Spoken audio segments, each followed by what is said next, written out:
चाहते हैं वो बच्चा बोले, जिससे हमें पता चले कि उसका रुझान, उसका झुकाव किस ओर है। यही उम्र होता है बच्चों के अंदर की जो प्रतिभा है उसको समझने की और निखारने की। आपका स्वागत है हमारे चैनल पे। नमस्कार, मैं शैल तिवारी विद्या संस्कार पब्लिक स्कूल की प्रधानाचार्य हूँ।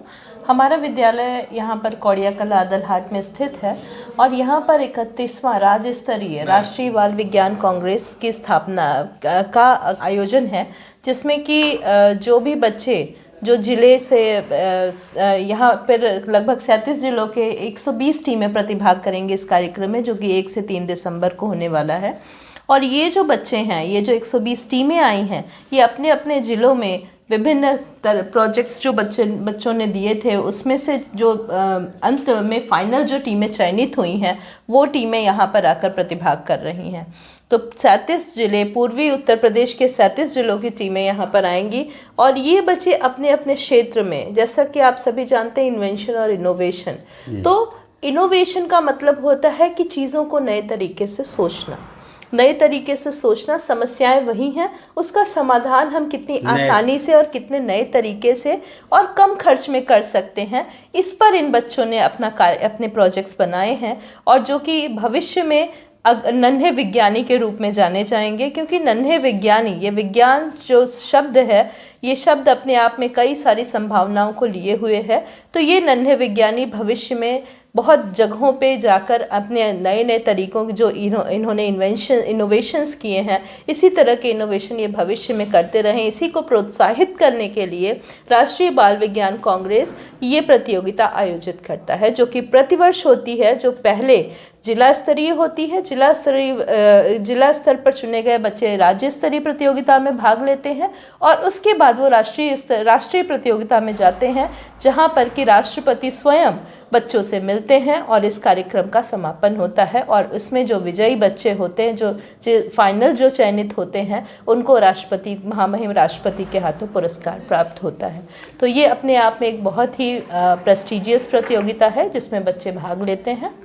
तो मैम, ये जो प्रतियोगिता है, ये पहले मतलब मिर्जापुर में पहली बार हो रहा है? राज्य स्तरीय प्रतियोगिता पहली बार हो रही है और वो भी हमारे विद्यालय प्रांगण। हाँ, इस विद्यालय में। तो इसके लिए आप लोगों को कितना मेहनत करना पड़ा कि यहाँ तक आ जाए ये प्रतियोगिता? देखिए, असल में इसके लिए जो भी सुविधाएं होती हैं, जो भी चीज़ें होती हैं, वो विद्यालय को अपने स्तर पर बच्चों को देनी होती हैं। आने वाले जो भी अतिथि होते हैं, उनको बच्चों के साथ जो उनके गाइड टीचर होते हैं और उसके साथ में जो हर जिले के जो कोऑर्डिनेटर हैं वो आते हैं और स्टेट लेवल, राज्य स्तरीय टीम जो है इनकी जो गठित है, वो आती है इसका एवेल्यूएशन करने के लिए। उसके साथ में करीबन 21 जज आ रहे हैं जो विभिन्न अपने क्षेत्र के महारथी हैं विज्ञान में। अलग अलग प्रदेश के विभिन्न भागों से प्रोफेसर्स आ रहे हैं, साइंटिस्ट आ रहे हैं, बीरबल साहनी इंस्टीट्यूट के डॉक्टर CM नौटियाल जी आ रहे हैं और भी DST से हमारे यहाँ नम्रता मैम आ रही हैं और उसके साथ प्रमोद कुमार राय जी आ रहे हैं।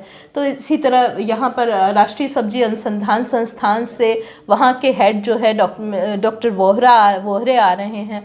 तो ऐसे लोग, ऐसी महान हस्तियों का एक जगह पर समागम स्कूल में करने के लिए निश्चित तौर पर तैयारियां तो करनी होती हैं, लेकिन हाँ, हम सभी बहुत उत्साहित हैं, हमारे बच्चे बहुत उत्साहित हैं और हमारे शिक्षक भी, क्योंकि ये चीज़ मिर्ज़ापुर के यहाँ पर संभव हो पाई, जो कि कई वर्षों से ये इच्छा थी वहाँ के राज्य स्तरीय कमेटी की भी, राष्ट्रीय बाल विज्ञान कांग्रेस की राज्य स्तरीय कमेटी की भी, कि ये इस कार्यक्रम का आयोजन मिर्ज़ापुर में हो। और ये संभव हो सका सिर्फ हमारे विद्यालय के चेयरमैन डॉक्टर द्विवेदी जी की सहमति से और उनके उत्साह से, क्योंकि उन्होंने जब इसमें अपना कदम आगे बढ़ाया, तो जैसे जैसे कहते हैं ना कि मशाल लेकर जो आगे चलता है, उसके पीछे उसके सारे समर्थक। तो सर जिस रास्ते जाते हैं, हम सभी उनके समर्थन में, उनके साथ और उसी उत्साह के साथ में इस कार्यक्रम के सफल आयोजन के लिए लग गए हैं। मैम, उन बच्चों के लिए एक सवाल मेरी तरफ से, जैसे इसमें पार्टिसिपेट होने के लिए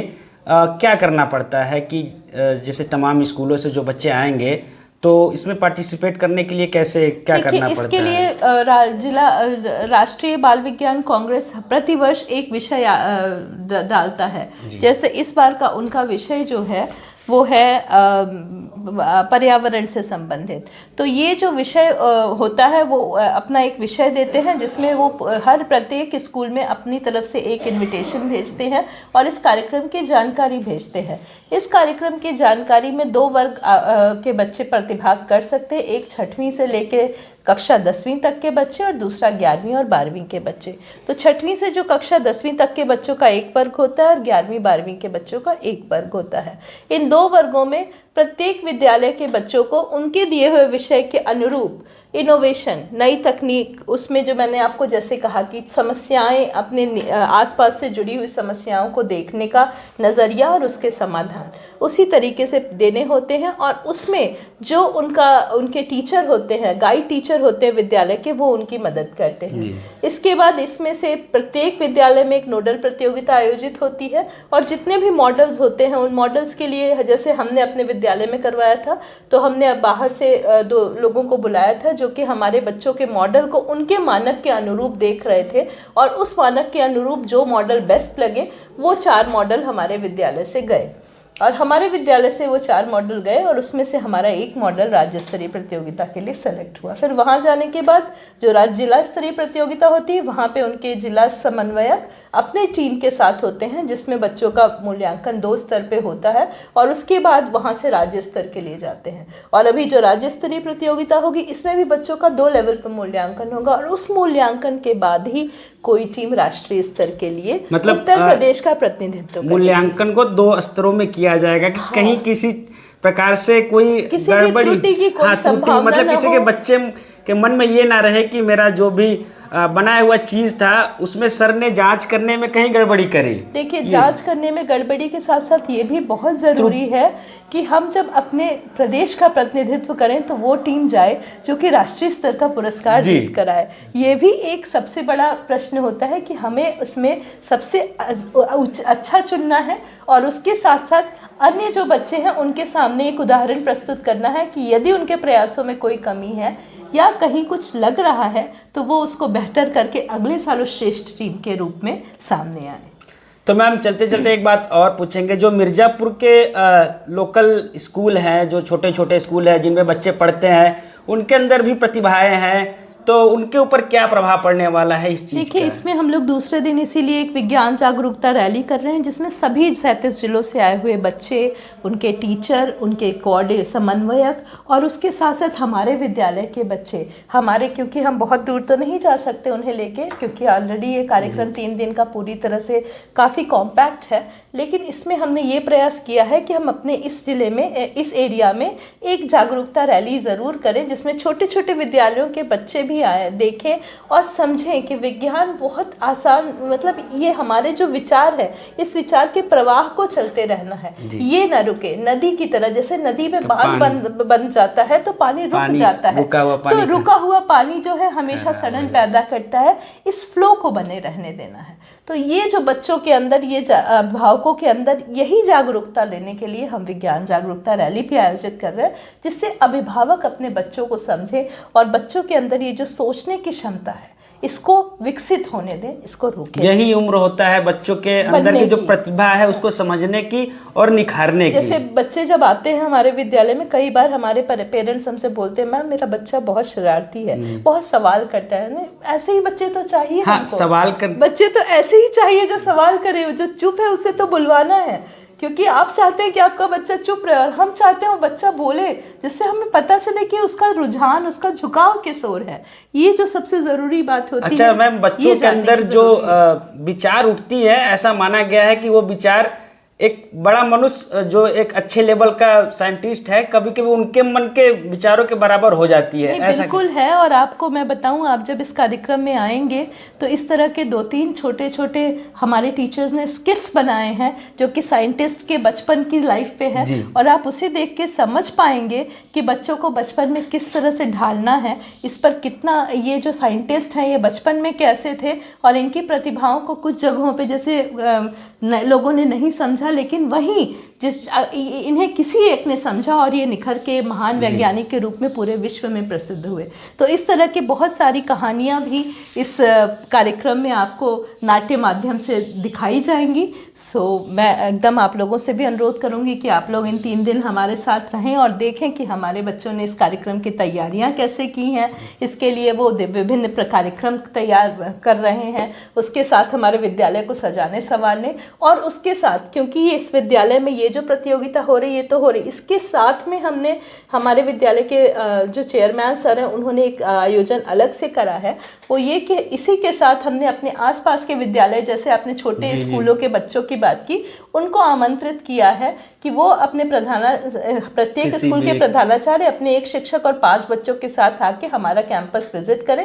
और उसमें हमने एक अलग से एक विज्ञान प्रदर्शनी का आयोजन किया है जिसमें उनके विद्यालय से एक मॉडल आ सकता है, उनके बच्चे एक मॉडल अपना दे सकते। और ज्यूरी मेंबर्स जो हम उसके लिए अलग से बनाई गई है ज्यूरी, जो कि उनको विजिट करेगी, उसका आकलन करेगी और उसके हिसाब से प्रथम, द्वितीय और तृतीय जो विजेता होंगे वो घोषित किए जाएंगे। और तीसरे दिन जब इस राज्य स्तरीय प्रतियोगिता का पुरस्कार वितरण होगा, उसी में इनमें से भी 3 टीमों को पुरस्कार दिया जाएगा। तो मैम यहाँ पे जैसे कि ये तो होगी स्कूल के बच्चे आ जाएंगे और कुछ तमाम जो यहाँ पे मेहमानगण आ जाएंगे, कुछ बाहर के लोग जैसे देखना चाहें तो क्या वो आ सकते हैं या ऑनलाइन कुछ ऐसी व्यवस्था है कि वो लोग देखें? हाँ, हम जब भी विद्यालय में हमारे कोई भी कार्यक्रम होता है तो हम उसे फेसबुक लाइव ज़रूर करते हैं, और उसके साथ आपका यूट्यूब चैनल है और हमारे अपने जो चैनल है। तो मैम जो आपका चैनल है एक बार वो उसका नाम बता दीजिए, क्योंकि यहाँ पे जो कि यहाँ की पब्लिक है लोकल, उन्हें पता चलेगा 3 दिन का कार्यक्रम तो जरूर आना चाहेंगे। हाँ। तो इतना जगह भी नहीं हो सकता है कि सबको यहाँ पे रखा। जगह की बात तो होती है, लेकिन उसके साथ क्योंकि ये विद्यालय है और ये कार्यक्रम बड़ा है तो इसमें एक अनुशासन बनाए रखने की जरूरत होती है। इसलिए हम सिर्फ विद्यालय के छात्र छात्राओं को आमंत्रित करते हैं, और इस आसपास के जो एरिया में ज़्यादातर बच्चे किसी न किसी विद्यालय से सभी संबंधित हैं, वो अपने टीचर्स के साथ जब आएंगे यहाँ विजिट करेंगे तो उन्हें ज़रूर अच्छा लगेगा। ये हम 5 तक न सीमित करके संख्या आपको बढ़ा भी सकते हैं। यदि किसी विद्यालय से